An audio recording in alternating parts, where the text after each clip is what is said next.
apapun, engkau tahu ceritaku dan isi hatiku. Tak peduli masa lalu, engkau tetap memilihku. Ubahkan ku, sempurnakan jadi karya yang indah. Kini aku percaya tiada yang mustahil bagimu. Kuasamu kuatkanku, dasarku berharap. Kini aku berserah pada rancanganmu bagiku. Ku ikuti panggilanmu, ku kan setia sampai akhir hidupku.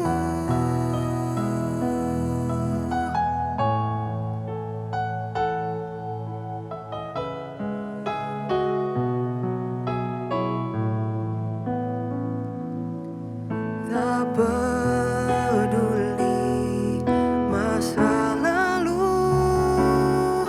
engkau tetap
Haleluya, haleluya, puji Tuhan. Hari ini kita bersama-sama merenungkan firman Tuhan lewat Rise Up ini.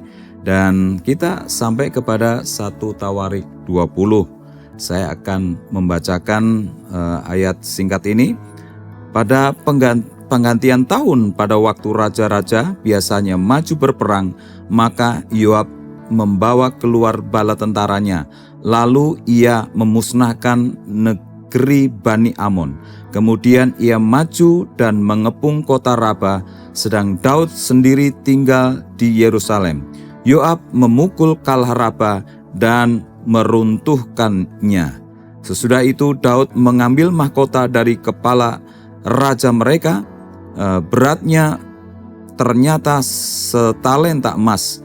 Bertahtakan sebuah batu permata yang mahal dan juga dikenakan kepada kepala Daud, juga diangkutnya banyak sekali jarahan dari kota itu. Nah, berikutnya di sini adalah peperangan melawan orang Filistin. Nah, jemaat Tuhan yang dikasih Tuhan, dalam renungan kita pagi hari ini, ya, kita melihat di sini bahwasanya kemenangan atas kota Raba ini yang tadi kita baca ayat 1 sampai 3, pasal ini dibuka dengan catatan kemenangan Daud atas orang Amon dan kemudian berbagai pertempuran melawan orang Filistin. Yang menarik di sini terdapat 4 atau laga antara prajurit Daud dengan raksasa-raksasa dari keturunan baik itu Goliat maupun Rafael, ya. Nah, setiap kali musuh itu jatuh atau dikalahkan, itu bukan bicara tentang soal kekuatan fisik, tetapi terjadi bukti bahwa di sini penyertaan Tuhan atas pasukan Daud itu sendiri. Nah, namun ada 2 pelajaran penting yang kita akan belajar dari narasi sederhana ini. Yang pertama adalah waktu Tuhan dan waktu dunia. Nah, saudara, pada pergantian tahun, frasa yang kita baca tadi, yaitu pada waktu raja-raja biasanya maju berperang, ya.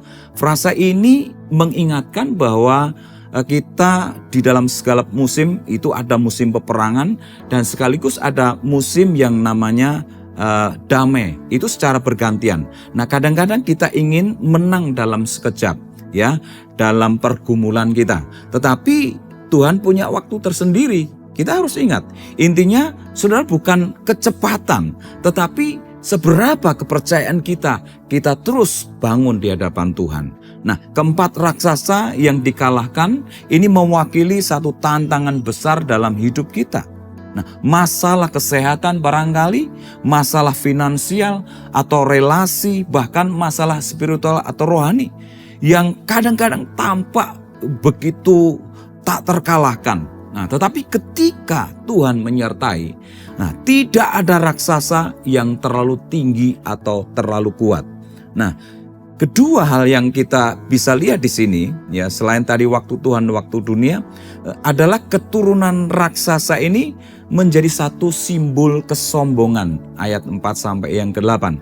Nah, orang-orang raksasa ini mengolok-olok orang-orang Israel yang dibunuh oleh Daud dan orang-orangnya. Nah, kisah ini mengajarkan bahwa setiap kemenangan itu harus diikuti dengan kerendahan hati. Nah, orang-orang yang sombong akan menemukan dirinya akhirnya terjatuh. Sama seperti Saul dulu, ya. Nah, pesan ini intinya untuk hidup kita hari ini apa? Tuhan memberi kemenangan bahkan sebelum kita melihat medan peperangan itu sendiri. Sama seperti Yosua waktu dia mengalahkan Yeriko. Nah, kadang Tuhan sudah menyiapkan kemenangan sebelum kita bahkan menyadari adanya pertempuran.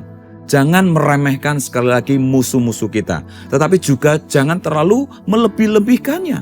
Ada keseimbangan perlu ini antara kewaspadaan dan iman kita, saudara. Ya, jangan takut berlebihan, tetapi jangan pula angkuh karena sudah menang. Ya, kesombongan adalah musuh terbesar setelah kemenangan itu sendiri. Sekali lagi, Tuhan bisa memuliakan kita, tetapi iblis juga siap menggunakan kemuliaan itu untuk menjebak kita. Mari kita bersyukur dan tetap rendah hati. Nah, ingat, ukuran musuh tidak ditentukan oleh ukuran musuh itu tidak menentukan hasilnya, ya. Pertempuran melawan raksasa-raksasa itu memang seperti menakutkan karena dia kuat, tinggi, dan punya baju zirah berlapis baja, ya. Tetapi musuh akan jatuh bukan karena senjata terbaik yang kita miliki, melainkan karena apa? Ketidaksetiaan kita kepada Tuhan itu yang mengakibatkan jatuh. Nah, masalahmu mungkin besar. Nah, tetapi Allahmu jauh lebih besar. Jangan biarkan ukuran masalah menentukan betapa besar kamu percaya. Nah, aplikasinya apa? Saat kamu menghadapi ujian hari ini, apakah pekerjaan itu, apakah keluarga itu, atau pergumulan batin, ingat bahwa Tuhan memenangkan pertarungan terbesar kita, bahkan waktu di kayu salib. Ya, apa yang kau hadapi hanyalah bayangan dari kekalahan yang sudah dipastikan, karena kemenangan Tuhan sudah berikan kepada kita semuanya. Mari kita tetap setia, kita tetap dipanggil untuk setia, bukan untuk sempurna sekali lagi, dan janjinya itu pasti teguh buat kita. Nah, di sini mari kita berdoa, sungguh-sungguh menyerahkan kepada Tuhan. Mari kita berdoa. Tuhan, meskipun pergumulan kami datang silih berganti, bahkan seolah-olah raksasa seolah-olah mengepung, itu mungkin berupa kesehatan, mungkin ekonomi, bahkan hubungan kami, bahkan kerohanian kami. Namun kami yakin penyertaan-Mu itu sempurna dan tidak pernah surut dalam kehidupan kami. Kami yakin bahwa Engkau menyiapkan kemenangan selama kami taat dan setia. Boleh kami terus belajar, kami rendah hati dan tidak mudah sombong. Biarlah Engkau Tuhan dinyatakan, karena Tuhan kami adalah Tuhan yang besar. Dalam nama-Mu yang kudus kami berdoa. Amin. 1 Tawarikh 20. Perang melawan Bani Amon berakhir. Pada pergantian tahun, pada waktu raja-raja biasanya maju berperang, maka Yoab membawa keluar bala tentaranya. Lalu ia memusnahkan negeri Bani Amon, kemudian ia maju dan mengepung kota Raba, sedang Daud sendiri tinggal di Yerusalem. Yoab memukul kalah Raba dan meruntuhkannya. Sesudah itu Daud mengambil mahkota dari kepala raja mereka, beratnya ternyata setalenta emas, bertatahkan sebuah batu permata yang mahal dan itu dikenakan pada kepala Daud.